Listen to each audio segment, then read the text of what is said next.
Okay, today we're going to talk about something near and dear to my heart, which is Star Wars, and specifically scale accuracy of Star Wars items in LEGO. So today's video, we're going to be talking about droidekas.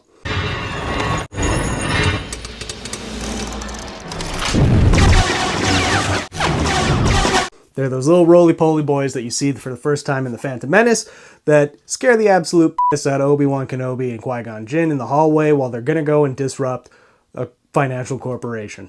Basically, like if Amazon robots that drop off packages had guns on them. Anyways, LEGO has produced 6 Destroyer Droid variants in the last 25 years of LEGO Star Wars, beginning in 2002. For the purpose of this video, we're going to be talking about the scale accuracy of the Destroyer Droids or Droidekas that LEGO has produced versus what we see on screen in the Star Wars films. So, to get a little nerdy now, let's talk about how we're going to get this scale. So, the B1 battle droid, according to Wikipedia, has a height of about 6 foot 3 inches. In LEGO, this is just shy of about 5 bricks.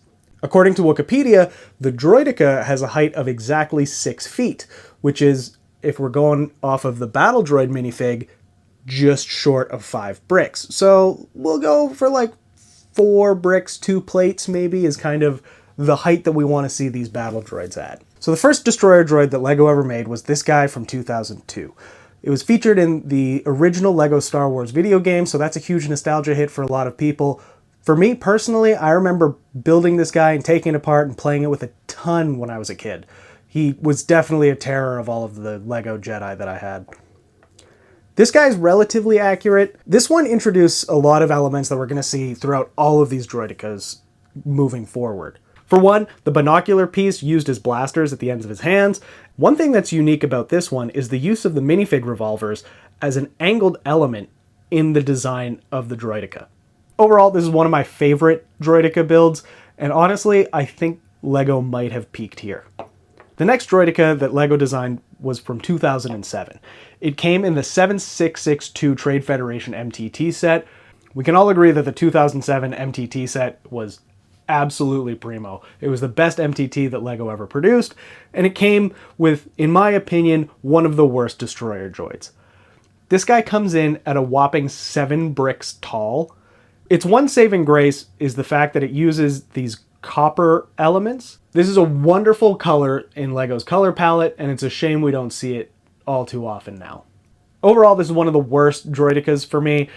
The top part is way too big, the base is way too big, and I really don't like seeing this chunky angled Technic bit as legs. Great set that it came in, bad Destroyer droid design. LEGO's next Destroyer droid came to us in 2011 in set number 7877, the Naboo Starfighter. I'm going to go ahead and call this another bad Destroyer droid build. It's way too big. This one also comes in at just under 7 bricks tall, but I honestly might have mismeasured. This thing seems massive when you put it next to a figure. Overall, it's just way too big, and the back of this Destroyer droid is way too much gray for that classic brown to copper carapace that we see on screen. The next 2 Destroyer droid models I'm going to count as one, because for all intents and purposes it might as well be. These droids came out in 2013 to 2015 in 3 sets. 75000 Clone Troopers vs. Droidekas, 75045 Republic AV-7 Anti-Vehicle Cannon, and 75092 the Naboo Starfighter. The only difference between these two is the fact that the one that came in the Naboo Starfighter set in 2015 has the additional brown triangle plates on the back to kind of represent the shield generators, and a different weapon attachment to make the blasters shoot up.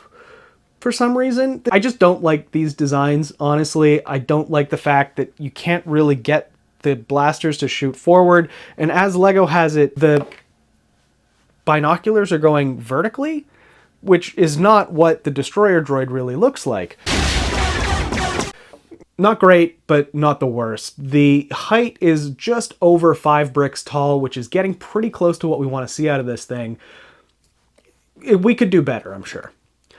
The most recent destroyer droid that LEGO has put out was this one from 2018. This came in one Droideka foil pack, set number 911840. I don't know where you got this thing. It might have been like a promo from somewhere. It's honestly pretty good. I think that the overall shape of this thing really reminds me of how we see the Droidekas represented in the Clone Wars. Like, it just has that proportionality to it, which I don't think is a bad thing by any means. This guy is just under 6 bricks tall, which is again a little big. I think it's a bit too chunky, but it does look a lot like the one we see in the Clone Wars, so props to that. Also, the base of the legs is held together with one frictionless Technic pin, so it can kind of spin like that. Not very screen accurate. And if you built this today, you could use a friction Technic pin, and it would hold together a lot better.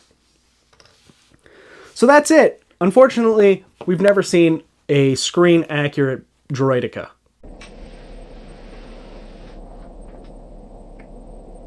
Unless.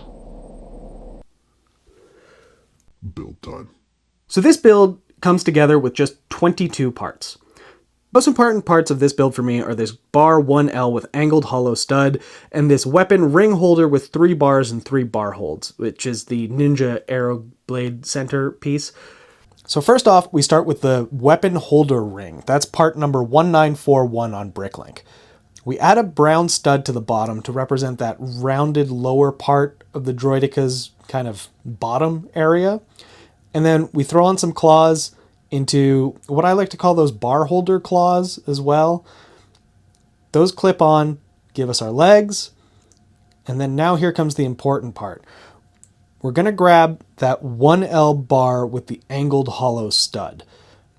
This is available in a few colors now, and it's quickly becoming one of my favorite parts. This part will allow us to get that angle that we need for the torso of the Droideka.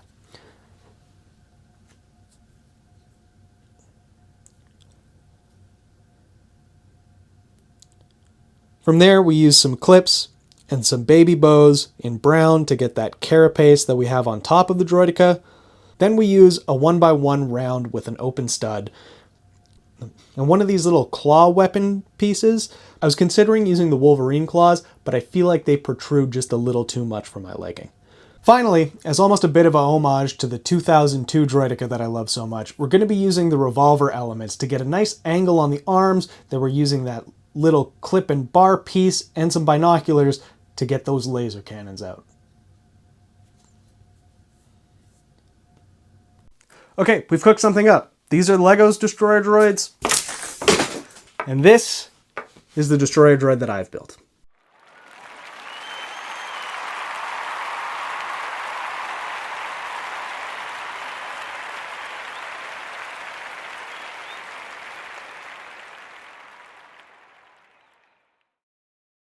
It sits at just under 5 bricks tall, so it's perfectly in scale with a regular B1 battle droid. Okay, let's build a home for this guy. Second build time.